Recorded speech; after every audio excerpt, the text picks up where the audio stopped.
લક્ષ્ય ન્યૂઝ, એક નજર, એક લક્ષ્ય.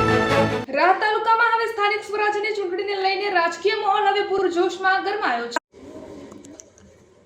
રાહ તાલુકામાં સ્થાનિક સ્વરાજ્યની ચૂંટણીને લઈને રાજકીય માહોલ હવે પૂરજોશમાં ગરમાયો છે. જિલ્લા પંચાયત અને તાલુકા પંચાયતની ચૂંટણી નજીક આવતા ઉમેદવારો દ્વારા પ્રચાર પ્રસારની ગતિવિધિઓમાં નોંધપાત્ર તેજી જોવા મળી રહી છે. ગામડાઓમાં વહેલી સવારથી લઈને મોડી સાંજ સુધી રાજકીય ચહલપહલ જોવા મળી રહી છે, જેના કારણે સમગ્ર તાલુકો ચૂંટણીમય બની ગયો છે.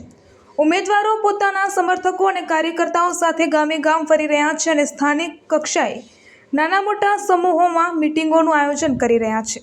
આ મિટિંગોમાં મતદારો સાથે સીધી મુલાકાત કરી તેમના પ્રશ્નો સાંભળવામાં આવી રહ્યા છે અને વિકાસના વાયદાઓ સાથે તેમને વિશ્વાસમાં લેવા પ્રયાસ કરવામાં આવી રહ્યો છે. પાણી, રસ્તા, ખેતી માટેની સુવિધાઓ, આરોગ્ય સેવા અને શિક્ષણ જેવા મુખ્ય મુદ્દાઓ પ્રચારના કેન્દ્રમાં રહ્યા છે. ચૂંટણીને ધ્યાનમાં રાખીને દરેક પક્ષ પોતાના સંગઠનને વધુ મજબૂત બનાવવા વ્યૂહરચના બનાવી રહ્યો છે. કાર્યકર્તાઓને જુદા જુદા વિસ્તારમાં જવાબદારીઓ સોંપવામાં આવી રહી છે, જેથી પ્રચાર વધુ વ્યાપક રીતે પહોંચી શકે. યુવાનો અને મહિલાઓને પણ પ્રચારમાં જોડવાનો ખાસ પ્રયત્ન કરવામાં આવી રહ્યો છે, જેથી ચૂંટણીના પરિણામ પર મહત્વપૂર્ણ અસર પાડી શકે.